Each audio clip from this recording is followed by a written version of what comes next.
going on with the coronavirus outbreak and with the various city and state responses to that.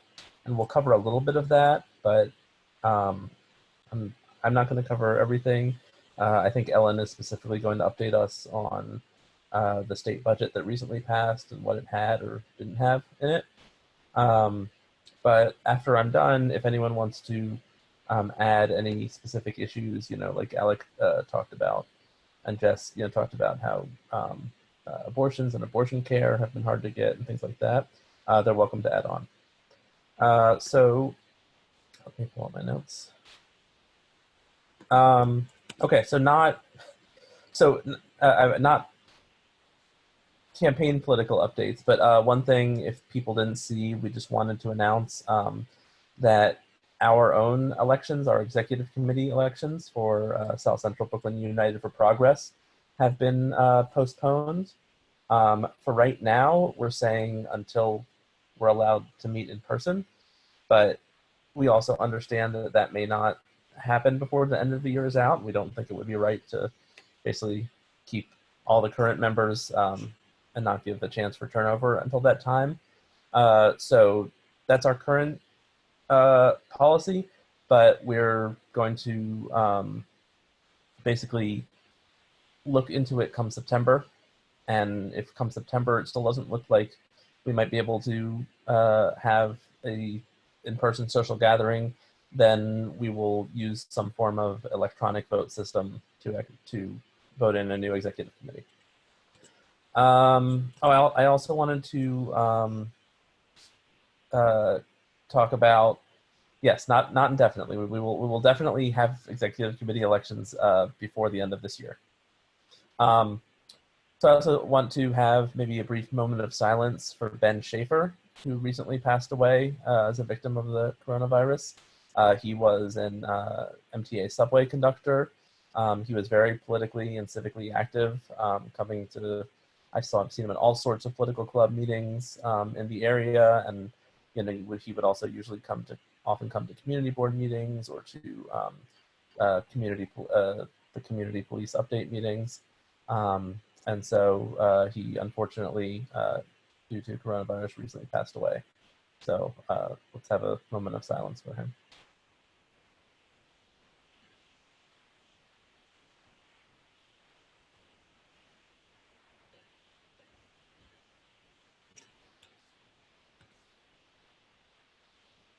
Okay. We also were able to hear from Nasheen about the work she's been doing at the food group, and after this meeting, I think we're going to try to put together, link and information to how you can donate and help her. There's also been a wonderful mutual aid group, South Brooklyn Mutual Aid, that's been organized by Whitney Hu and Catherine, I'm blanking on her last name, Walsh. Yeah, Catherine Walsh. They're out of Sunset Park, but it's really spread to encompass. There's also a Flatbush Mutual Aid. I don't have their info off the top of him, but they've spread to encompass a lot of South and Southwestern Brooklyn. And they need help. Marion said, just near Avenue M, there was a need for help today.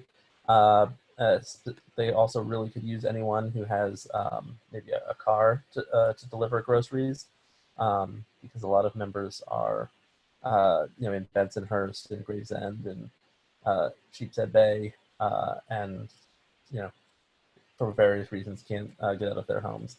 So I just put a link in the chat to sign up if you have the ability or capacity to sign up with them.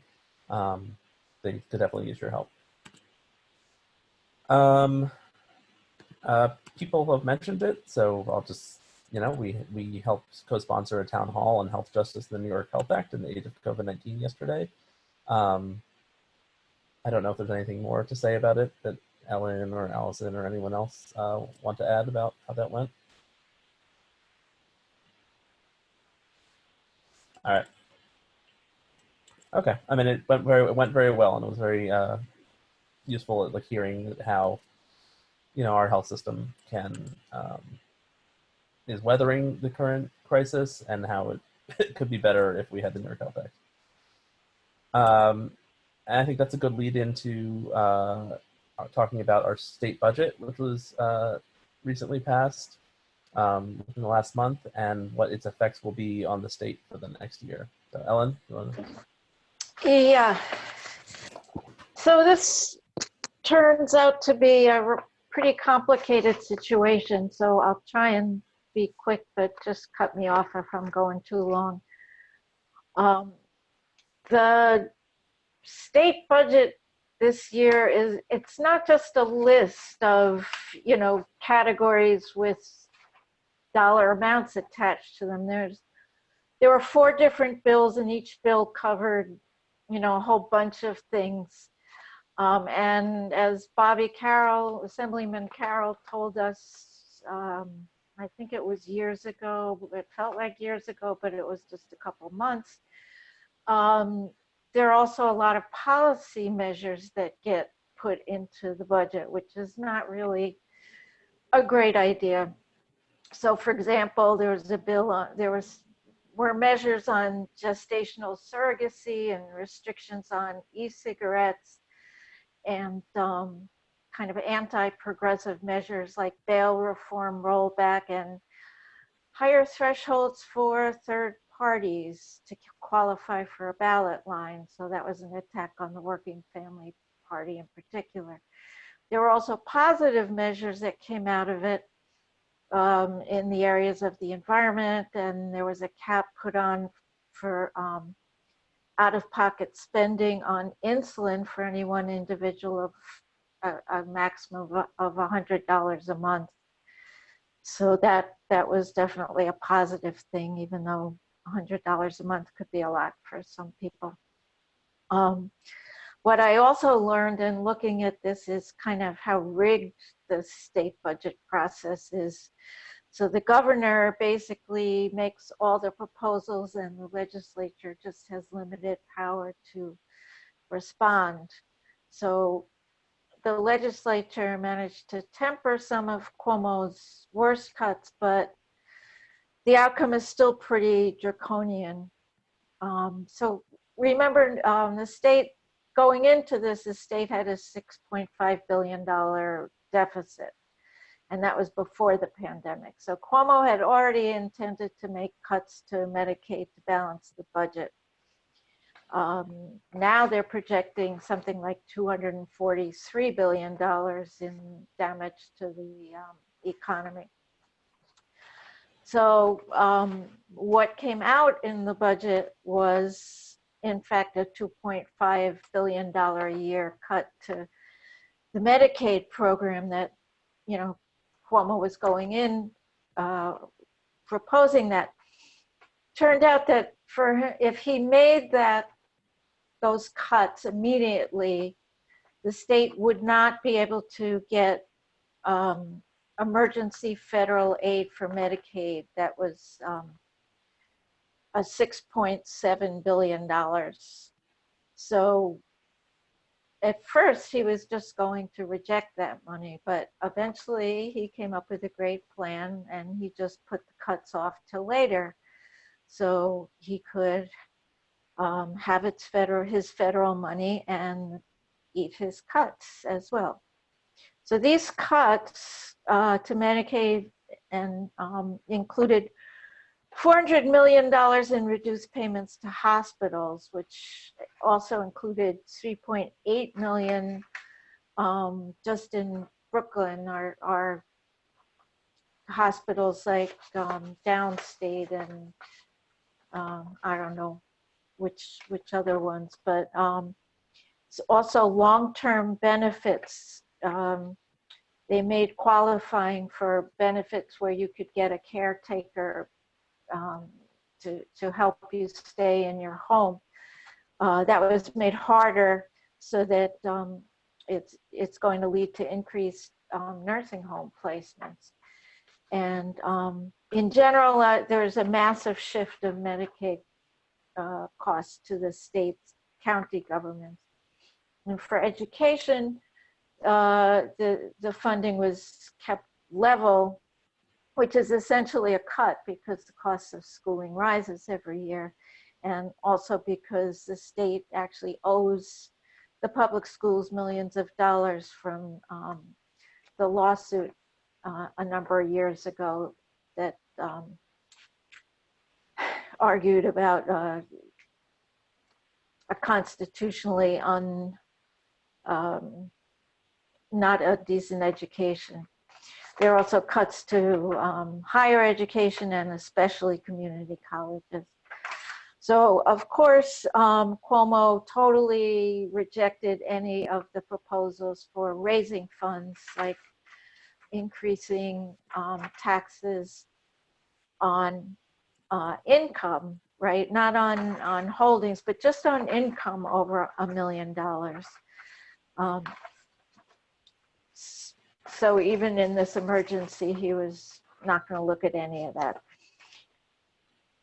Then finally, there was an unprecedented measure that gave the governor emergency powers to adjust the budget as he sees fit at 3 points in the middle of the budget year. And that's where we are now. We just hit the first of those dates, which was April 30th. And he hasn't announced new cuts yet, but there is a plan for new cuts, and he may introduce them sometime between now and May 15th, and he's kind of holding out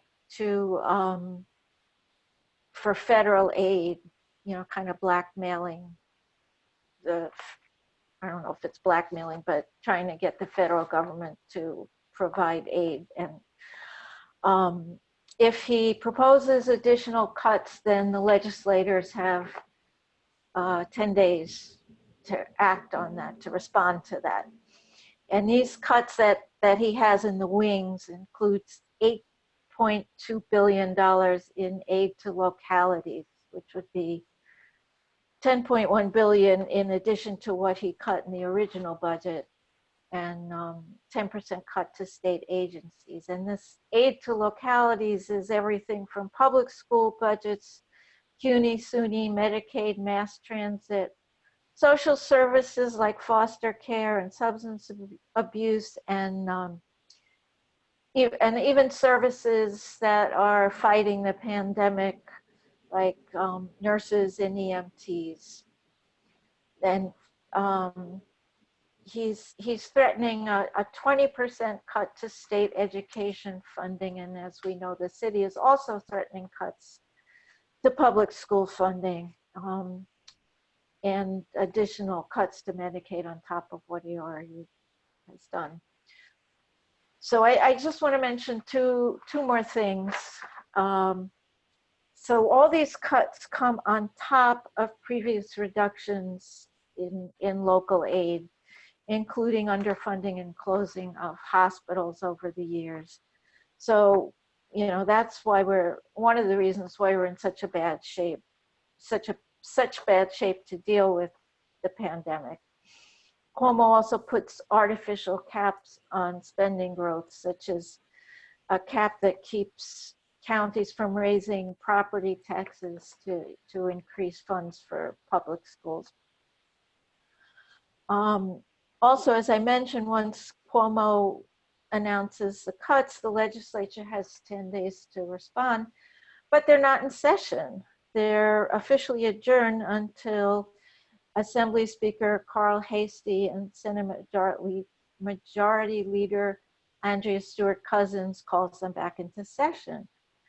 So we need to get on them to get back and to stand as a bulwark and not just leave all the governing to Cuomo. There's bills that our progressive legislators want to bring up that have to do both with dealing with the current situation, like the rent cancellation bills, and also bills that'll improve our situation once things ease off, such as the New York Health Act. So I think one of the things we need to do is put pressure, particularly on those leaders, our legislators, but also our leaders to get back in session and get back to work. Thank you, Ellen. That actually leads perfectly into what I wanted to talk about next, which is the sort of cancel rent forgiveness, rent strike that's going on. You know, many people are not able to afford their rent because of situations that have happened due to the coronavirus. And there are many groups out there that are trying to support these people and help them understand that. And there's also bills that have been proposed to help with this. And you know, ways that this can go down. So just so everyone's clear on the current law, there is currently a suspension on evictions. So no one at this point no landlord at this point can bring eviction proceedings on a tenant, but you know, that was originally passed for 90 days, which actually is up at the end of this month. So, you know, it's possible, you know, starting beginning of June, we could see, you know, landlords preparing a whole bunch of eviction proceedings on people who haven't been able to pay their rent. It's also by executive order, Cuomo put a mortgage payment waiver into place so that basically if one can demonstrate financial hardship, then they can put a waiver on the paying of their mortgage. But again, that is just, that's a mere suspension. At the end of the period, all of that will be due in a balloon payment. So that's not going to help, you know, people, you know, who are having trouble paying their mortgage in this situation.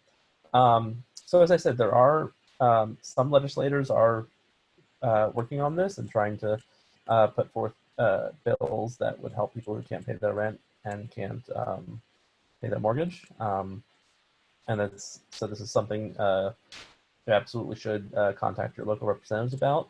But you can also, organizations such as the Metropolitan Council on Housing and others have helped to organize sort of an organized rent strike so that anyone who is not paying their rent because they cannot can get support from this group and can get legal protections if needed and things like that.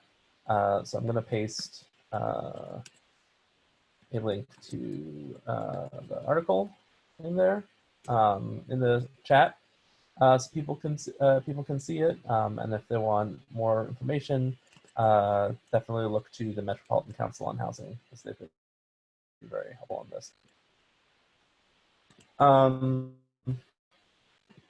What else? What hit many of us locally also as a result of budget cuts was the city announcing a cut to the summer youth employment program. I don't know, Julio, you've been highly involved in this. Would you like to speak on it for a minute? Sure. Yeah, the city announced earlier in, I believe, early April that they were canceling the summer youth employment program. And then just a short couple weeks after that announced that they were canceling all summer camps. This is pretty devastating. SYEP employs 75,000 young people across the 5 boroughs from the age of 13 to 24 in a wide variety of sectors, and summer camps provide safe spaces for kids ages 5 through 13. You know, in a time where our communities, particularly our Black and Brown communities, are being affected more so than others, and are predominantly SYP and summer camps are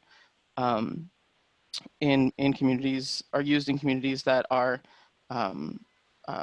rely on them. It's frustrating and disheartening that these programs are being cut, yet you know, funding for the NYPD is being increased, funding for other services and other programs and other city agencies are being increased, yet youth services and education are the first programs to be cut. So there's a lot of advocacy right now around either some kind of recovery or alternative for SYEP, and a recovery summer camp program. We don't necessarily know what that's looking like right now, but it's pretty grim. I myself work in after school and summer camp, and the expectation is that we will not have a job on July 1. So it's been challenging. Thank you, Julia. All right, and so the rest of what I'm going to talk about has to do with elections, since they are still occurring. Well, some are still occurring. We'll get to that. So the next election will be on June 23rd. You will not be voting in the presidential primary. That has been officially canceled, since there's only one non-suspended candidate at the moment. There is a lot of rancor, especially from the Sanders campaign, because Sanders, wanted the delegates to be voted on so that he could basically make sure there were people supporting him that were official delegates at the convention. And there has been a suit filed by both him and Andrew Yang about this. So we will see where that goes. But as of now, he will not be voting the presidential primary on June 23rd. But there are a lot of local races. I think just about everyone here is living in a congressional district in which there is a primary race. Because both the 9th and 10th congressional districts and the 7th too have contested races. So if you want to vote in this, anyone in the state of New York may request an absentee ballot. If you are registered to vote and your correct address is, the Board of Elections has your correct address, you will receive an application for an absentee ballot in the mail. Note, this is just an application. You will not receive your actual ballot in the mail. You have to fill out this application, put it in the pre-stamped envelope it will come with, and send it back in. You don't have to wait, though. If you don't want to wait to receive your application, you can now request an absentee ballot online. I'm going to paste the link in the chat. So if you fill out that form, and then the state should know that you need an absentee ballot and also know what address to send it to. This is also important if you are not currently at your home and you need an absentee ballot. So you can make sure to give them the address to send the absentee ballot to. This feels like years ago, but this whole coronavirus outbreak started in the middle of candidate petitioning period, where candidates were going out and collecting signatures in order to get onto the ballot. The petitioning period was significantly cut short. In exchange, the number of signatures needed to make the ballot was also cut significantly. And the long and the short of it is that the two candidates our group endorsed, Hennessy Sakino for assembly member in District 51, and Julio Pena for male district leader in Assembly District 51, both made the ballot and will be there to vote on June 23rd if you live in Assembly District 51. This also led to this coronavirus and cutting short petitions. This led to an issue with one of the things that New York and especially Brooklyn likes to do is people challenge other people's petitions or signatures for various reasons. Historically, this has been used as attempts to block legitimate candidates access to the ballot by way of, and this process of filing challenges and the Board of Election assessing them and things like that, it's a process that leads to more contact between people. Already 3 members of the Board of Elections have died due to coronavirus 2 Supreme Court justices in New York have died due to the coronavirus. So in general, we thought as a group it would not be good to continue this process. So we signed on to a letter that Brooklyn Young Democrats, many other groups, officials, and candidates signed on to, asking to end petition challenges. Unfortunately, Cuomo did not decide to listen to us.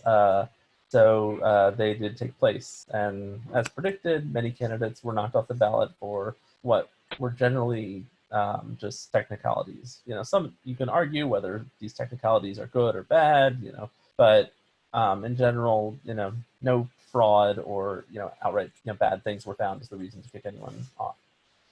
More importantly, 7 candidates who were kicked off the ballot were done so because they declined to list, they were running for the Brooklyn Democratic County Committee, and they declined to list a gender on their petition sheets.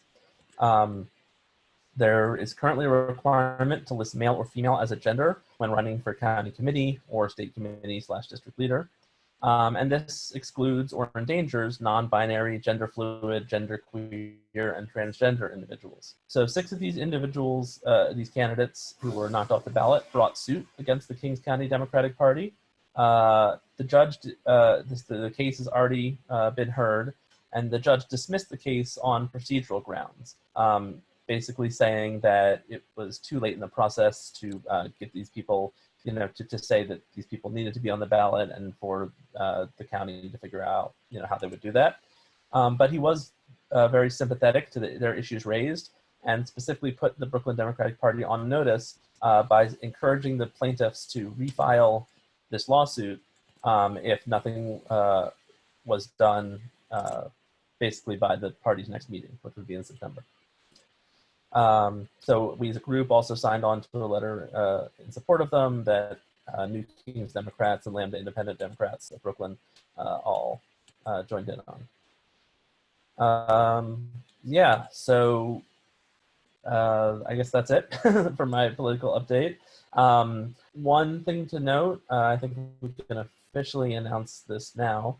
We are in talks with all of the candidates in the 9th Congressional District, that's Yvette Clark's district right now, to put on a online candidate forum among them. And we're hoping to have that sometime at the beginning of June. So keep your eyes peeled and calendar cleared for that.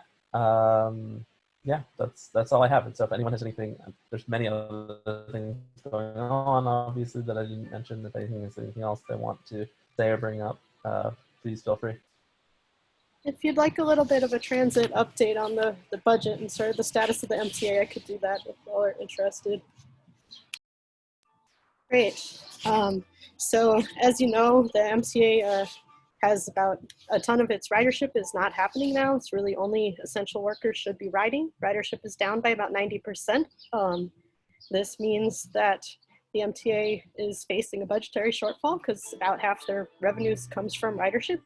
Some of the other revenue comes from state taxes. Cuomo may well raid this money or use federal aid, which is coming to the MTA, as an excuse to raid the state budget. I'm not sure if there's an immediate action that we could take on that, but that's definitely a cut to look out for. The feds are providing the MTA with about $4 billion right now from the CARES Act, but MTA really thinks it needs at least twice that. And you may know that the governor and the mayor have united in a desire to get homeless people out of subway stations, the one thing that they can agree on right now.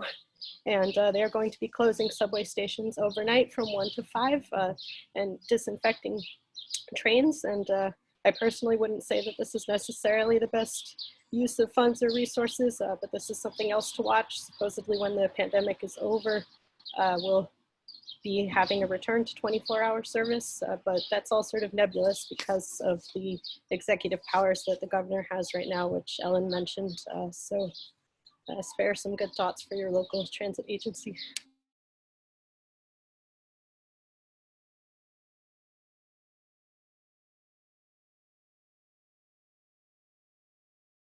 So I'm coming to you with updates from the Department of Education, which over the past couple of weeks, it's kind of amazing. Like I can sit at home and go to every single goddamn meeting that they invite me to, which I couldn't do before when we had to meet in person, but now I get to. So the big news from earlier this week, Monday, I think it was announced, was the changes to grading policy. This was a huge battle,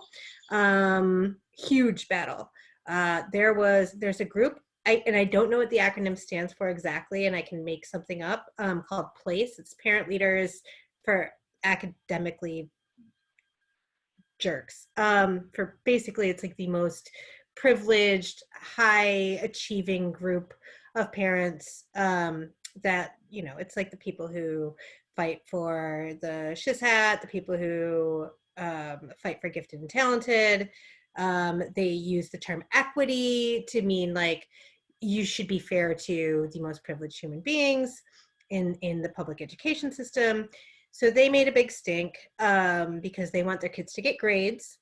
And the rest of us are like, we want our kids to make a bowl of cereal for themselves and have food on the table and a safe place to live. Meanwhile, around this time, we're still about 75,000 families in New York City without access to technology to participate in online learning. So that was cool that they wanted that. And the policy that came out, I worked with a number of activist organizations, including Good Shepherds, Julio, and AQE, and I don't even know, just amazing humans. And I mean, it wasn't everything that we wanted, but we were able to influence a much more fluid policy where basically, you know, unless you're in high school gets a little complicated, but under high school, it's basically, there's no fails. There's no guaranteed promotion, which I was upset about, but it's either you show that you understand the work or you need improvement in the work. And so that's basically what it is for K through 8. 6 through 8 has a policy in place where they also get like a class in progress. So if the teacher doesn't feel like they have enough information to give them, like shows mastery needs improvement, they can ask the kid to continue working over the summer, which I don't know who's going to be teaching them over the summer. Like, are these teachers going to be expected to work all year? I have no idea. So that was fascinating.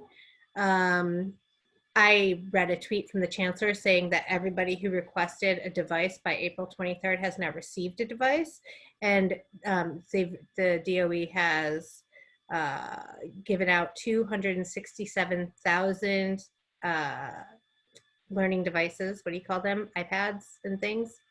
And because they purchased 300,000, that means they're still taking additional requests. So if you hear of anyone who has not received, needs a tablet or needs to get online to learn, who's enrolled in a public school, please, go to the website, the DOE website. Other juicy news. The Parent for Educational Policy, PEP, Parents for Educational Policy. It's like a whole panel for education policy made up of leaders, mostly parents, but also school leaders, also students, and anyone can kind of be on that. They've kind of fallen apart. The great thing, they haven't fallen apart. Actually, just virtually, they can't run meetings, but they have an incredible amount of power to approve chancellor's plans, and they can't actually meet to approve them. So there are people saying that like the grading policy doesn't apply because PEP didn't approve it, but because the mayor is because there's a state of emergency for the city, the mayor takes more control and therefore can give control, leave those decision-making things up to the chancellor, I believe. I'm trying to think what else. I think that's it. And mostly it was grading policy this week. It was fascinating. I was stunned. Yeah. Kicking it back to David. Where'd he go? David's gone. Kicking it back to Julio. His Zoom crashed. David's Zoom crashed. I believe that was all on our agenda. I didn't hear back from my council member Carlos Menchaca, or anyone else who's in Sunset Park or in the district. So I don't believe he's able to make it. But I believe those were the 3 items on our agenda. I had one thing, if there's time. Only if there's time. We have, according to the clock, we have 9 minutes. So go ahead, Nomi. Okay, I just wanted to thank everyone who gave me feedback on the issues that in this group, it's not a scientific, poll about most concerning to our members. And I'm just going to list them quickly. And if you have any information besides what we talked about today of what we can do to address these things, we haven't discussed all of them, please send it to our Gmail, which could someone put that in the chat? I can never, the SPC Gmail, or I will, about any events or things we can do about it. So one thing we haven't talked about, a few people said that they still think that people have a lack of understanding of what the virus is, what it does, etc. We talked about access to healthcare and access to food, but specifically access to food is affording it in the first place. And for people, I guess, who are more well-to-do, of delivery becoming harder and harder. That could be in terms of having volunteers to deliver it, or things like your Fresh Direct or Instacart, which is another issue. Access to education, we discussed a bit, especially in poor communities without tablets or Wi-Fi. And as Jess said, some tablets were just delivered at the end of the month, but this has been going on since what, March 13th, 16th. And as we also talked about, inequality heightened with death and illness for people of color. So if you have any additional events or information to share with the group that we can put together to send out to everyone, that would be great. And I believe, thanks, Nomi, thanks. And I believe the Honorable Caroline Cohen would like to speak. Did I get that right? You did. Hi, everybody. So this is my last meeting with you guys, unfortunately, because my window period is over this week. I know, heartbreaking. But honestly, I just appreciate you all, and I appreciate the friendships that have come out of this. So just thank you very much once again. And I really look forward to having an amazing throwdown barbecue or indoor party, depending on whenever this thing ends. But I just can't wait to socialize with you guys again, because I really do miss a lot of you very, very much. Thanks, guys. I ask you a brief question, Caroline? Yes. So what's holding court like under coronavirus? I love it. I love holding court in person. I love holding court remotely. It is the most satisfying job I have ever had, because it's problem solving all day. And usually, typically people want what's in the best interest of their kids, and that's the standard that governs what I do. And sometimes it just takes a different face to remind them of that. It's absolutely the best job I could have ever had, right? Yes. Right, yeah. And Dashwell gets to hear me adjudicating cases because I do it at home now. So, Yep. yeah, Awesome. pretty good. Yeah. Thank you.